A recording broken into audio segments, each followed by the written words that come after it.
Trisha and Todd, part of Tupac's legend is that he'd been shot 5 times and survived before that fateful night here in Las Vegas in 1996. And because of that, Tupac's legacy has always been linked to Vegas. But a local filmmaker says Tupac shouldn't be connected to Vegas because he died here, but because this is where he made his great escape. Tupac didn't die in September 1996. It's too many coincidences. Ballad of a Dead Soldier tell you exactly what happened in Vegas. Switch now the tricks cross, tossed up and never to be heard of. A single witness screaming bloody. How the he know that it was one single witness screaming bloody?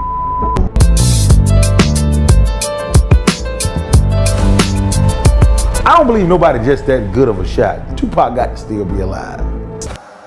They said it was the end. That night in Las Vegas marked the death of Tupac Shakur, the closing act of a life lived loud and fast. But what if the headlines were built on lies? What if Tupac, the man who never backed down, turned his final chapter into the greatest performance of all time? For 27 years, the world has mourned a legend. But maybe we should have been celebrating the greatest escape artist in music history. What if that September night wasn't about bullets and blood, but smoke and mirrors, body doubles, and a vanishing act so flawless even his enemies believed they had one? Tonight we don't just question the official story, we tear it apart. With insider testimony, eyewitness accounts, and Tupac's own cryptic words, we uncover why Gene Deal, Diddy's former head of security, insists that Tupac saw the trap coming, flipped the script, and disappeared into legend. This isn't just another conspiracy theory. This is the untold story of how the greatest rapper alive became the greatest ghost in hip-hop history. They know the prodigal son has returned. I'm alive. The ghost is walking around. You know what I mean? And I'm alive talking. It was never a beef. It's only a difference in opinion. That chilling statement you just heard, "I'm alive and talking," wasn't recorded before the shooting. Insiders say it appeared afterward, raising the most unsettling question in hip-hop history. What if Tupac never died at all? But first, let's cover the basics. You don't just survive what Tupac went through by chance. You don't escape the most powerful forces in the music industry through luck.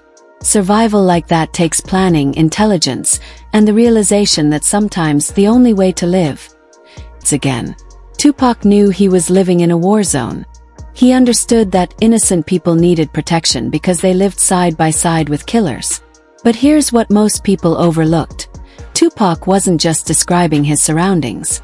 He was revealing his survival strategy. The man who spoke those words wasn't naive. He was deliberate. He knew that in a world where the authorities refused to protect him, he would have to protect himself in ways no one could predict.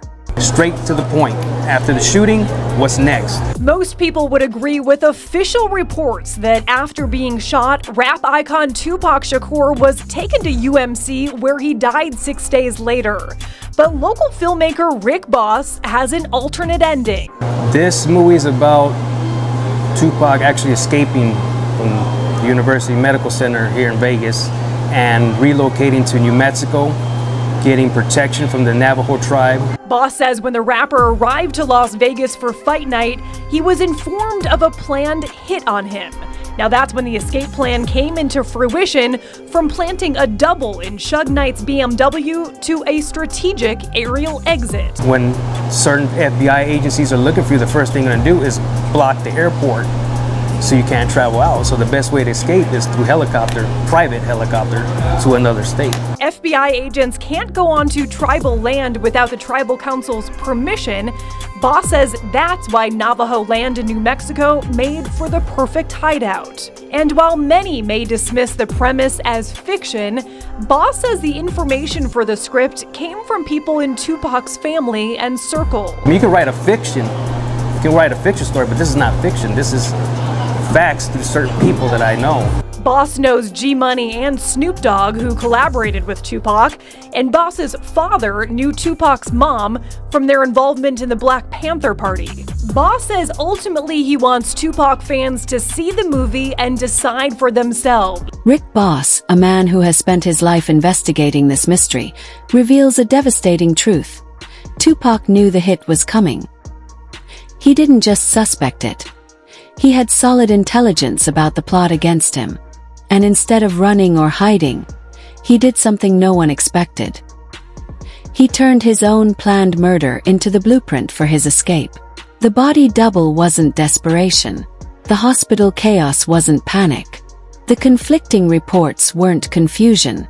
They were all part of a calculated, sophisticated deception, crafted to fool everyone, even the men sent to kill him. What happened in Las Vegas wasn't Tupac's tragic ending. It was his transformation, from victim to phantom, from target to legend. But a deception this elaborate couldn't be done alone. It would take inside help, powerful connections, and deep knowledge of the plot. Which brings us to the most explosive testimony yet.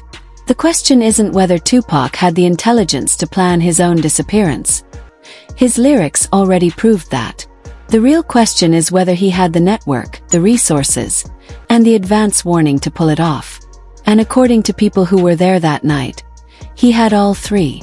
But faking your death is only half the battle. The other half is making the world, including your enemies, believe it. And that's where the most shocking testimonies come in, from the very people who were supposed to be mourning him.